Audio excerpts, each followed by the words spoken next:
Kognityvinė elgesio terapija, kas čia tokia ir kaip paprastais žodžiais suprast, ką tokioj srity, tokioj krypty būtent daroma. Tai ši terapija yra skirta būtent spręsti esamas problemas, būtent dabarties metu. Tai, pavyzdžiui, kai pavyzdį, aš galiu pasakyti, kad būtų tikrai aiškiau. Tai kaip pavyzdys, aš galvoju, kad aš esu labai neverta, aplamai tokia, nei sėkminga, nei graži, nei dar kažką. Ir tada šitos terapijos esmė išsiaiškinti, ar tikrai esu tokia, ar tikrai nieko nemoku, ar ten neturiu kažkokios patirties darbo veikloj, ar neturiu kažkokio labai gerų sugebėjimų kažkur hobį, sporte, kulinarijai, taip. Ir taip tada aiškinamės ir išsiaiškinam ir tada įsitvirtina mąstyme, kad visgi taip, aš esu verta, tiesiog niekad to negalvoju ir niekad man to nieks nepripažino ir nesakė. Lygiai tas pat, tai pavyzdžiui, šitas metodas būtent problemų susijusios ir pakeičiama mąstysena ir veiksmai. Nes, pavyzdžiui, gali būti, irgi kaip pavyzdys, kad lengvai suprast, ką daroma šitoj terapijai, kad prie bet kokio konflikto aš užsidarau ir išeinu. Nei šneku, nei bendrauju, nei emocionuoju, net nepykstu, o tiesiog. Ir apsisukau ir išėjau. Tai yra destruktyvus elgesys ir jisai tikrai nepadeda ir nepalengvina gyvenimo. Tai kognityviniai elgesio terapija išmokstama bendrauti, išmokstama komunikuoti ir išmokstama adekvačiai, normaliai rodyti emocijas, nepasitenkinimą ir išreikšti savo nuomonę. Tai, pavyzdžiui, per šitą terapiją net dažnai būna toks vaidybinis žaidimas, bandoma tam, kad žmogus tik darydamas gali įsitvirtinti savo galvoj tas nauja neurojungtis, kad tik veikiant įsišaknyja tas įprotis. Ir, pavyzdžiui, per tokią terapiją tai tikrai galima dirbtinai sukelt konfliktus, tam, kad žmogus išmoktų saugiu aplinkoj, su manim, su psichologu, bendrauti, išreikšti pačioj tokioj situacijai, galvoti, nes dažnai būna, kad tokioj situacijai stresiniai tiesiog užblokuojamos smegenys, nes yra mūsų instinktai, tai yra 3 tokios pozicijos: bėk, mušk ir mirk. Tai dažnai būna, kad žmogus miršta tiesiog ir viskas, tiesiog kaip užšalo, ne? Mintys nesisuka, kūnas nejuda, arba, pavyzdžiui, būna, kad bėg. Tai aš miriau, ne? Užsidariau ir bėgu, nes aš jau išėjau, nes aš tikrai nespręsiu to konflikto. Tai čia yra tiesiog, kad mes dažnai turim klaidingus nusistatymus arba įsitikinimus apie save ir pasaulį, apie visokius veiksmus, kad, pavyzdžiui, visoms moterims reikia tik pinigų, visi vyrai kiaulės, reikia daug dirbti, kad sunkiai dirbti, kad gerai uždirbti. Tai tokie įsitikinimai ir būtent elgesio modeliai. Tai, kad aš elgiuosi kažkaip neadekvačiai, nenormaliai, socialiai nepriimtina arba kaip mažas vaikas, kad ne tai, kad konfliktuoju, bet nebendrauju konflikte, užsidarau arba tyliu, arba išeinu. Tada, pavyzdžiui, atvirkščiai, kad aš pradedu, atrodo, man net nėra konfliktų, bet aš pradedu pult žmonės, agresuot prieš juos.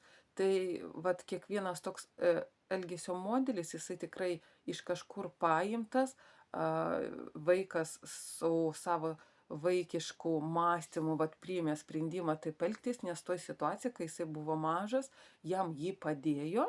Nes, pavyzdžiui, gali būti labai geras pavyzdys, kad jeigu vaikas kažką blogai padaro, sudaužo, išpila kažką ir tėvai jį bara, tai jisai tada pradeda meluoti, jau nuo vaikystės tada meluoja, kad čia ne aš, ten atėjo kažkoks dėdė, tai meškiukas išpylė, tai dar kažkas ir tam, kad jo nebartų, jisai pradeda meluot. Ir labai tikrai dažnai suaugusiems žmonėms va toks modelis meluoti kiekvienoj situacijai, net tikrai nereikšmingai, tiesiog meluoti tam, kad nebūt bartam. Ir tai irgi yra nenormali elgesio taisyklė, bet tiesiog čia susiformavo tokia apsauginė priemonė ir žmogus net nevališkai, nesąmoningai, nenorėdamas, jisai pradeda meluot, nors kartais pats supranta, o tai ar čia tikrai aš turėjau meluot?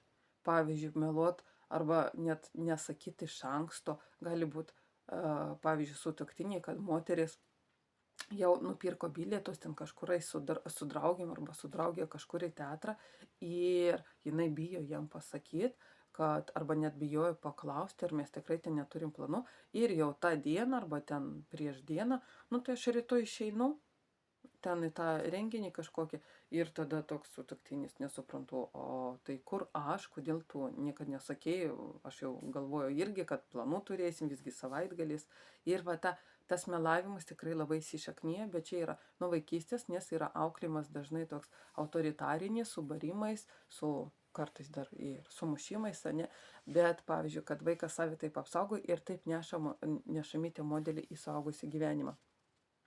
Tai šitą kognityvinę elgesio terapiją tiesiog va pakeičia tokius mąstymus, nusistatymus apie save, apie pasaulį, apie kitus žmonės, apie situacijas visokias ir pakeičia būtent va tokias elgesio normas, elgesio taisyklės kažkokias, kad aš visada elgiuosi taip, nors tai tikrai nėra normalu.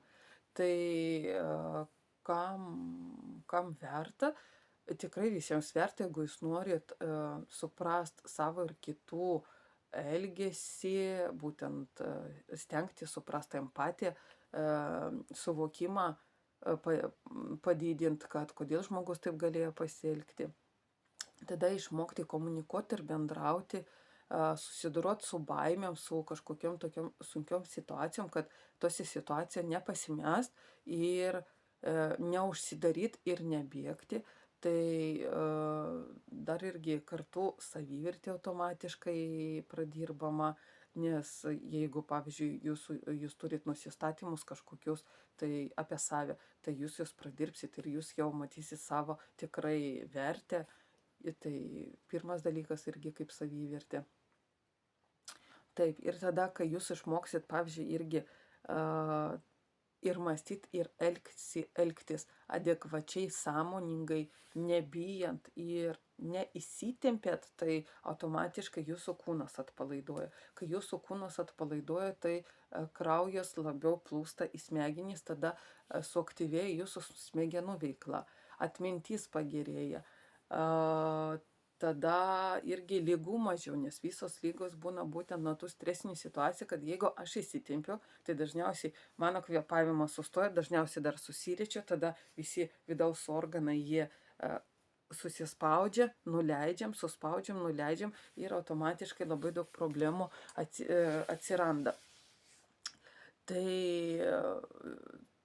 turbūt taip yra apie tą kognityvinę terapiją, būtent paprastais žodžiais, kad žmogus suprastų, kas tai, nes tikrai kartais net ir patys specialistai nepasirinka šitos krypties dėl to, kad labai sunku paaiškinti arba gali būti, kad sunku kažkam dirbti.